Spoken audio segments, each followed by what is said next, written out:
Pum pam pam tum pam tum patum.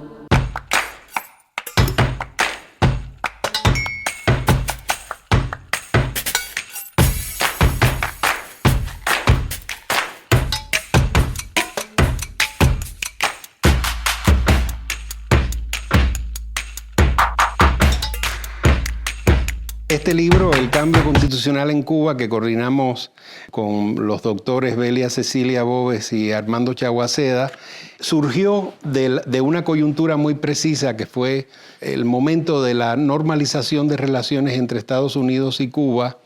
y la reproducción de expectativas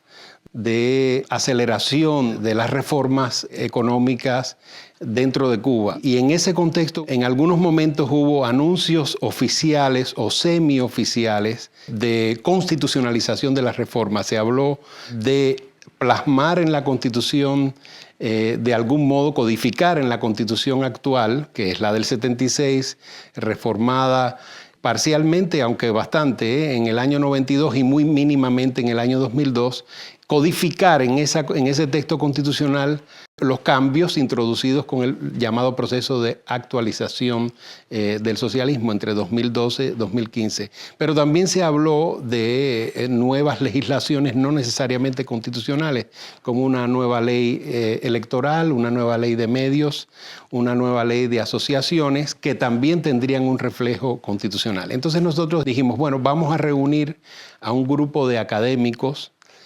no expertos, o sea, no juristas, sino académicos de las ciencias sociales, economistas, sociólogos, historiadores, politólogos, estudiosos de las ciencias políticas, que nos digan cuáles son los problemas del marco constitucional actual,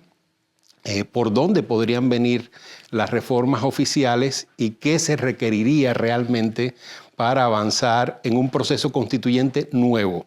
abriendo la posibilidad del proceso constituyente a todas las opciones que pueda haber. Lo mismo una reforma parcial, que todos o la mayoría de los autores juzgamos que no sería suficiente para codificar tanto las reformas, digamos, del proceso de actualización, como el propio cambio social, o sea, la disonancia entre la sociedad real y el orden constitucional, que para nosotros se vuelve cada vez mayor.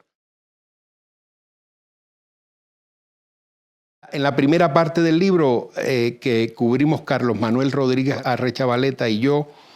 estudiamos la historia constitucional de Cuba, especialmente entre finales del siglo XIX hasta hoy. Luego hay un estudio específico del régimen constitucional actual, atendiendo fundamentalmente al registro de derechos civiles y políticos que concede el régimen constitucional actual, fundamentalmente que limita el régimen constitucional actual, que es la sección a cargo de Marlene Azor y Armando Chaguaceda. Luego se estudia la disonancia o la contradicción entre cambio social y régimen constitucional en 3 capítulos. Uno de Yvonne Grenier sobre el problema de la cultura y los derechos de asociación y expresión en el ámbito de la cultura, otro de Ramón Centeno sobre las implicaciones del cambio social dentro del funcionamiento del régimen político, si podemos hablar de un momento post-totalitario o si estaríamos en el avance hacia una modalidad de autoritarismo en el régimen político por la presión o la demanda de los cambios sociales, y una última sección del libro que está a cargo de Belia Cecilia Boves y Haroldo Dilla, que ya tratan, digamos, de la condición actual de conflicto entre la sociedad y el orden constitucional. Partimos también del diagnóstico de que el constitucionalismo cubano es muy deficitario. Es algo que se reduce a una esfera de expertos, de juristas, dentro y fuera de la isla.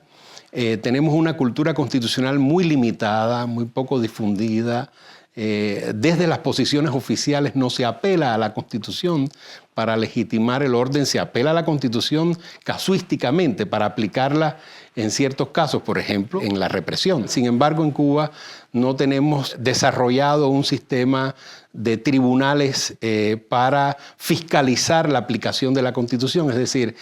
si se viola la Constitución, la ciudadanía carece de las vías institucionales que se dan a través del Poder Judicial para certificar cuándo se aplica o cuándo no. El régimen constitucional cubano, que como sabemos